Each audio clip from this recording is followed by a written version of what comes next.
Mami, Apa? mobil yang rennya boleh nggak buat Palestina? Boleh, buat apa gitu? Itu tuh buat dia nyari makan. Oh gitu. Iya, Jual aja. iya, Boleh dijual. boleh. Terus uangnya kasih ke siapa? Ke Palestina. Oke. Besok kita jual ya. Ya, Semangat. Palestina. Oke. Besok kita jual ya. Ya, Semangat. semangat. أرضي محروقة أرضي حريم مسروقة وأنا عمري تسهر الأيام وأنا الشمس الحلوة برفوف الحمام يا عالم.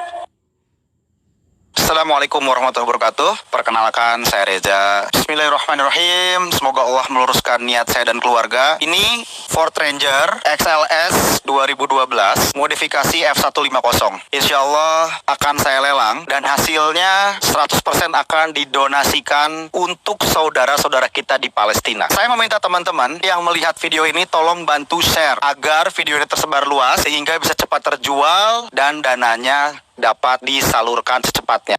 Untuk spek detailnya, nanti teman-teman bisa hubungi kontak WhatsApp yang akan saya cantumkan. Harganya sendiri saya buka di angka 300 juta. Saya harap bisa ada yang menawar lebih tinggi dari 300 juta ini. Teman-teman juga boleh cek dulu pasaran harganya. Nanti bisa dibandingkan dengan ini. Insya Allah dapat mobil, dapat pahala, dapat berkahnya. Dan semoga ini menjadi amal jariah untuk kita semua. Buat saya, buat teman-teman yang share, dan buat calon pembelinya. Insya Allah. Assalamualaikum warahmatullahi wabarakatuh.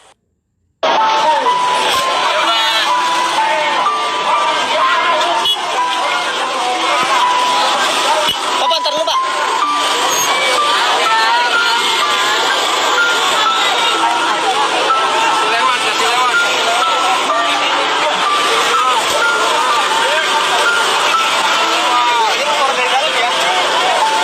Banyak di belakang, yaitu adalah dari para Ustaz Mubarak, yang Mubarak, tolong mobil komando untuk memimpin doa.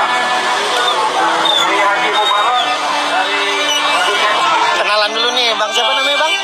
saya namanya Egi, Bang Egi dari Ranggas Buku. Abang katanya berjuang di medsos juga ya? Insya Allah, Di mana, Bang? saya di YouTube. Di YouTube. Nama channelnya apa? Nama channel saya namanya Sahabat Dakwah. Sahabat Dakwah. Sahabat Dakwah di HKW. Sahabat Dakwah di HKW Dakwah. Siap, insya Allah nanti penonton saya mudah-mudahan follow Abang, Bang Egi ya? Aja. Siap. Ini Abang saya tawarin gendong nggak mau dari tadi. Nggak apa-apa, bener. Gampang gitu. Yakin ya? Niatnya Ibrahim Martatilah. Masya Allah. Teman-teman di Allah Subhanahu wa Ta'ala. Masya Allah. Salam kenal dari Sobat Kuliner. Iya, Kapan-kapan kita kulineran bareng ya? insya Allah. Kemana? Terserah Bang Egi, saya yang traktir. Terserah Bang Egi, saya yang traktir. Ya koksa. Siap, kemana aja. Ya. Asal Bang Egi senang, ntar kita janjian ya. Oke, siap Bang. Ya, paling kalau mau silaturahmi kita lihat komentar. Siap, insya Allah. Nanti saya komen. Oke. Ini yakin nih, nggak mau saya bantu? Udah Ibrahim Martatilah. Jangan tunjukin kepada orang-orang yang normal, kita tuh modal tuh cuma ada 3. Pertama lillah fillah. Modal tuh cuma ada 3. Pertama lillah fillah martatillah. Lillah karena Allah, fillah di jalan Allah, martatillah akan menjemput di Allah Subhanahu wa Ta'ala. Karena kita hakikatnya tuh seperti itu. Insya Allah. Palestine tuh nunggu kita. Palestine is calling you. Manggil saya, manggil kamu, manggil kita semua untuk membawa dalam doa.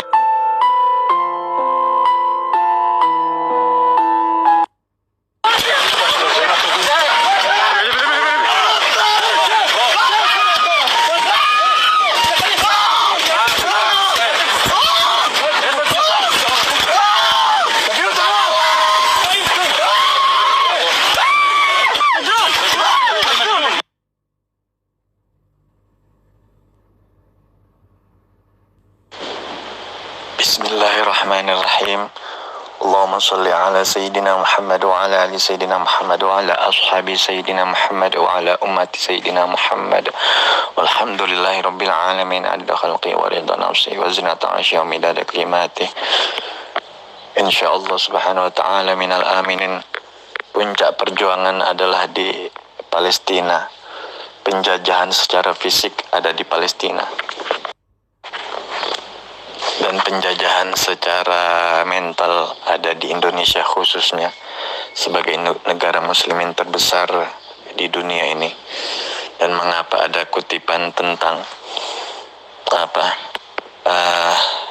seseorang atau yang mengira bahwa Gaza lah yang diserang, ternyata setiap negara telah diserang oleh program dengan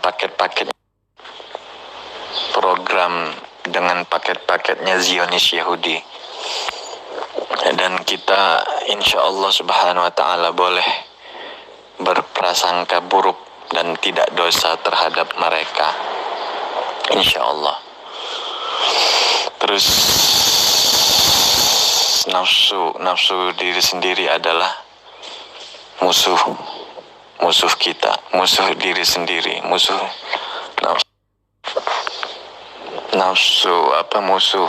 terbesar adalah diri sendiri.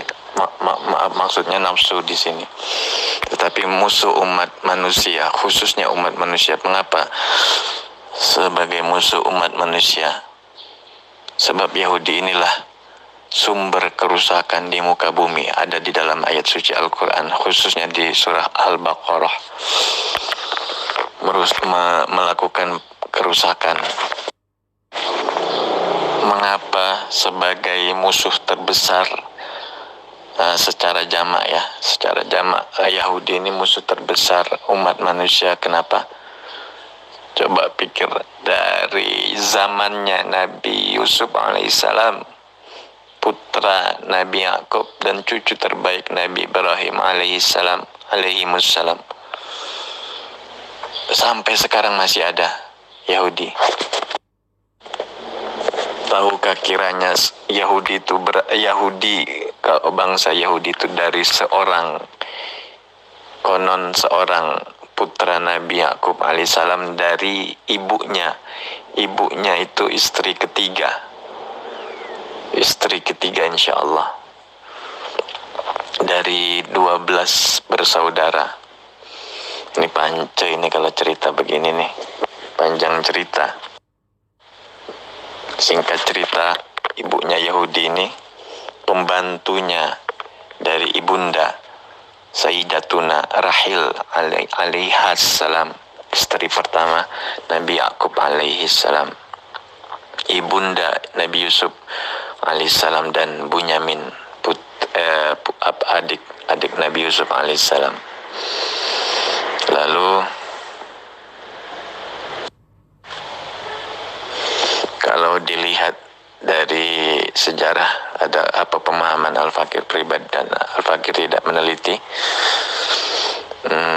Nabi Yusuf alaihissalam mungkin tidak mempunyai anak cucu keturunan, sebab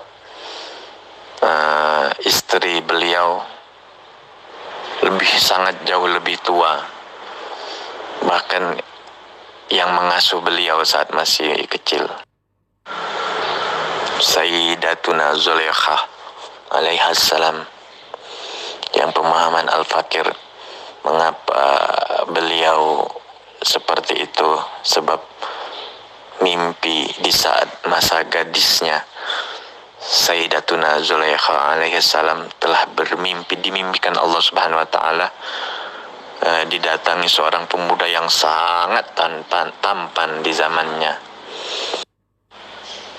Maka setiap harinya setelah mimpi tersebut, Sayyidatuna Zulaikha alaihissalam selalu menunggu kedatangan sang pemuda tersebut untuk menyuntingnya. Ternyata yang datang malah Al-Aziz, atau mungkin saat itu Perdana Menteri. Lalu Perdana Menteri Mesir, setelah sekian lama berumah tangga, ya intinya datanglah sosok sosok anak yang dibawa suaminya Al-Aziz ke dalam rumah. Setelah dirawat sekian lama, tumbuh dan tumbuh, ternyata yang dimimpikan saat masa gadisnya Sayyidatuna Zulaikha alaiha salam yang dirawatnya tersebut, maka gelora rindunya begitu. Dan sosok Yahudi inilah yang memprakarsai, yang mempunyai ide terhadap enam saudara-saudaranya, insya Allah 6 putra putri itu semuanya 12. Jadi berikut Nabi Yusuf alaihissalam dan Bunyamin 3, 7, 8, 9 putra Nabi Yakub alaihissalam dan 3, 9, 10, 11, 12 ya, dan 3 putri Nabi Yakub alaihissalam. Jadi 7 saudara lain ibu Nabi Yakub alaihissalam, Nabi Yusuf alaihissalam.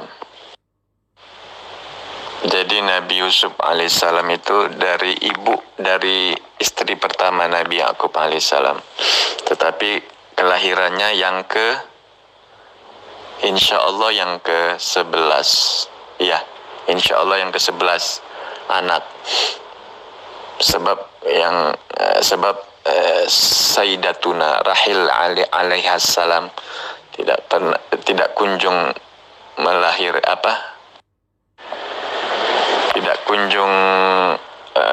hamil, tetapi konon istri pertama itu, tapi yang dilamar Nabi Yakub alaihissalam itu Sayyidatuna Rahil alaihassalam, tetapi Sayyidatuna Rahil alaihassalam mempunyai kakak perempuan, jadi tidak boleh dilangkahi. Maka konon mau tidak mau kakak perempuan dinikahi terlebih dahulu, walaupun cintanya Nabi Yakub alaihissalam atau yang dilamar itu hanya Sayyidatuna Rahil alaihassalam yang menjadi ibunda Nabi Yusuf alaihissalam.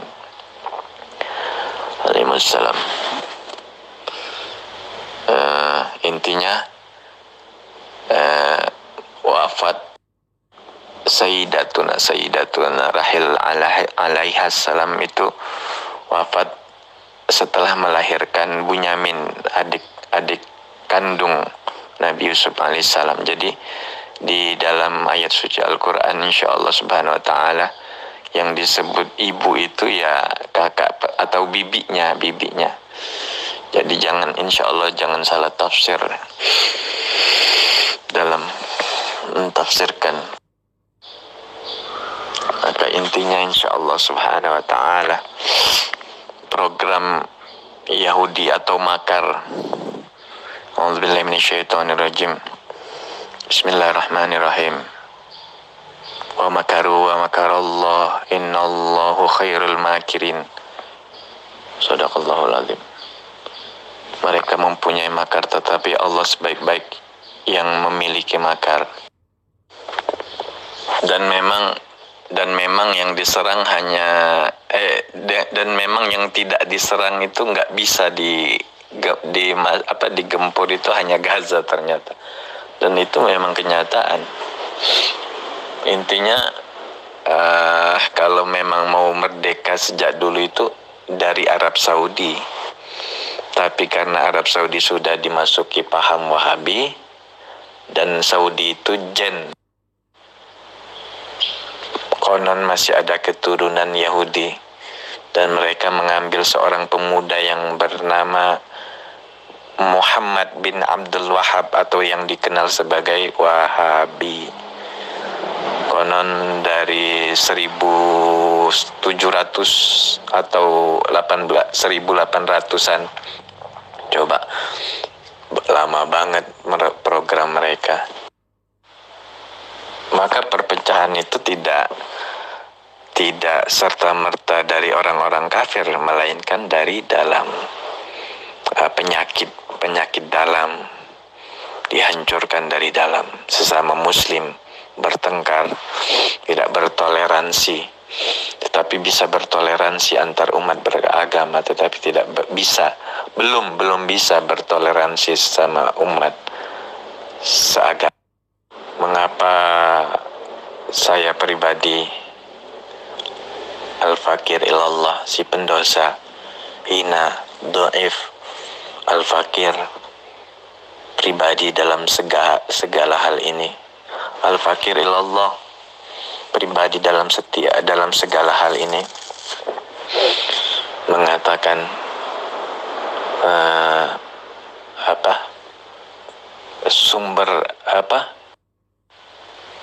puncak perjuangan itu ada di Palestina sekarang.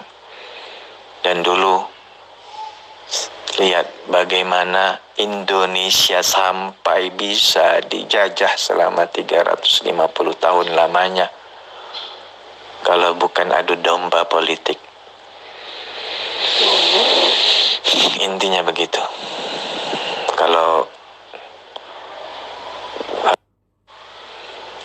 konon seorang Yahudi yang menjadi intelijen dari Belanda dikirim di sini untuk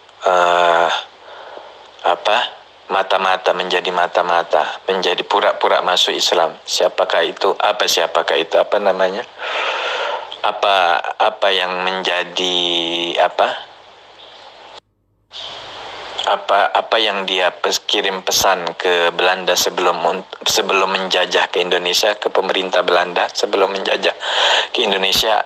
Jauhi jihad, kata jihad dari rakyat Indonesia, sebab rakyat Indonesia umumnya muslimin atau umat Islam umumnya. Sebelum Wali Songo, maksudnya Wali Songo sudah masuk,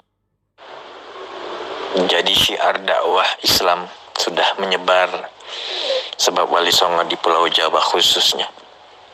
Maka dari itu si Yahudi sebagai mata-mata intelijennya Belanda yang pura-pura masuk Islam ini, jauhi jihad, kata jihad dari rakyat Indonesia. Makanya ada adu domba politik. Mengapa jamaknya Yahudi ini? Saya pribadi musuh terbesar umat manusia. Coba pikirkan dari zamannya Nabi Yusuf alaihissalam yang mempunyai ide untuk membunuh Nabi Yusuf alaihissalam saat masih kecil.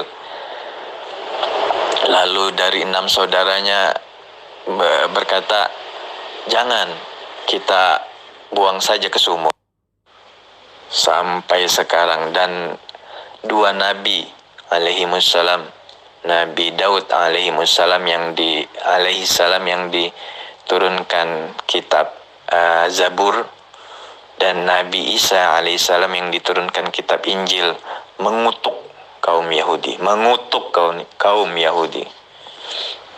Sebab mereka apa? Sebab mereka mengubah kemurnian isi kitab-kitab Allah, mengubah kemurnian isi kitab-kitab Allah Subhanahu wa taala, Zabur, Taurat, Injil, dan Al-Qur'an yang Allah Subhanahu wa taala menjamin kemurnian isinya, tetapi mereka melakukan penyimpangan dengan sempalan. Jadi asal mentafsirkan ayat suci Al-Qur'an dengan pikiran sendiri, na'udzubillah wal iyadzubillah. Kalau hadis, sampai hadis itu ada namanya hadis Israiliyat, hadis palsu yang mereka buat. Makanya insya Allah Subhanahu wa ta'ala yang mengataskan Nabi, padahal itu bukan dari Nabi SAW, berarti menyediakan tempatnya di neraka. Na'udzubillah wal iyadzubillah.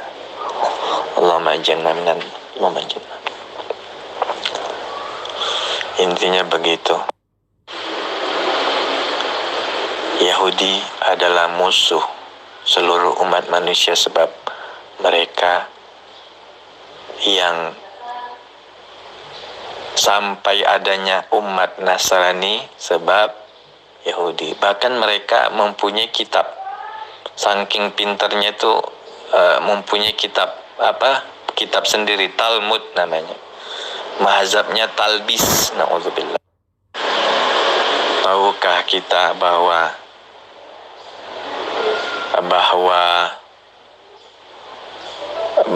Yahudi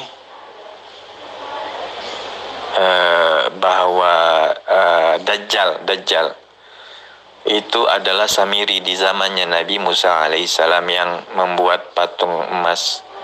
Ada di dalam surat Al-Baqarah. Itu Dajjal itu langsung berguru langsung gurunya itu iblis laknatullah. Intinya itulah pemimpinnya Yahudi. Sambung menyambung menjadi satu. Dari Yahudi ke Dajjal, lalu Dajjal ke iblis laknatullah. Ralat ayat tentang makar. A'udzubillahi minasyaitonirrajim. Bismillahirrahmanirrahim. Wa makaru wa makarallah wallahu khairul makirin. Shadaqallahul azim. Mereka mempunyai makar, tetapi dan Allah sebaik-baik yang memiliki makar. Makar di sini ini kalau kita itu program. Mereka mempunyai rencana. Zionis Yahudi ini